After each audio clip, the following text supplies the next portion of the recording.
Deməli, bu sərhəd hərəkatı məsələsi gündəmə çıxanda demək olar ki, 89-cu ilin hardasa oktyabr, noyabr aylarında bu işə başlanıldı. Naxçıvanda Xalq Cəbhəsində bu məsələ müzakirə oldu və bu öncə görüşləri yavaş-yavaş həyata keçirildi və bütün Naxçıvan 170 kilometrlik sərhəd boyu belə bir tədbir keçirdi ki, əsasda universitetin tələbələrindən tutmuş, bütün kəndlərdə yaşayanlar sərhəd qırağına çıxdıq və sərhəd boyu əl-ələ verib Cənubla birləşməyimizi, Cənuba olan münasibətimizi bildirməyə çalışdıq.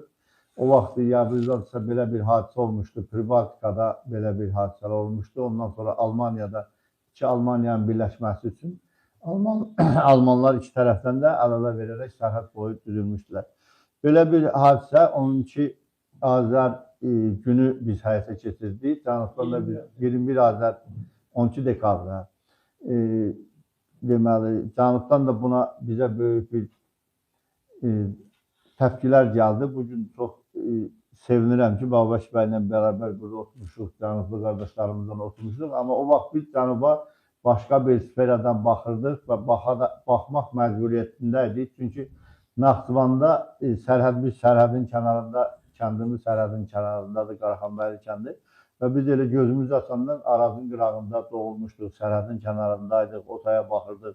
Orada kimlərin olması haqqında fikirləşirdik, baxırdıq, amma Arazın suyuna əlimizi vurmamışdıq.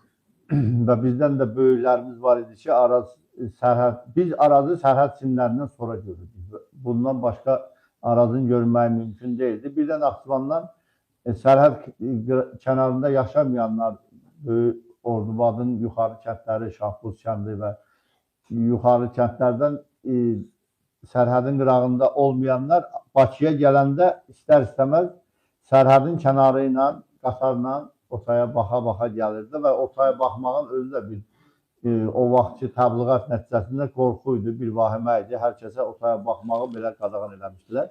Və bu nisçil hər bir Naxçıvanlının Azərbaycanlı olduğu kimi ürəyində bir nisçil var idi. Cənub nisçilimiz var idi.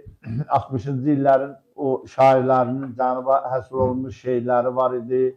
Otaydan gələnlər bizim özümüzün nəslimiz, bizim babamızın, ulu babamız Səttar xanım silahdaşı olub və Əcəbşehir şəhərində Cənubdan yaşayıb və mənim gördüyüm babamı götürərək 1906-cı ildə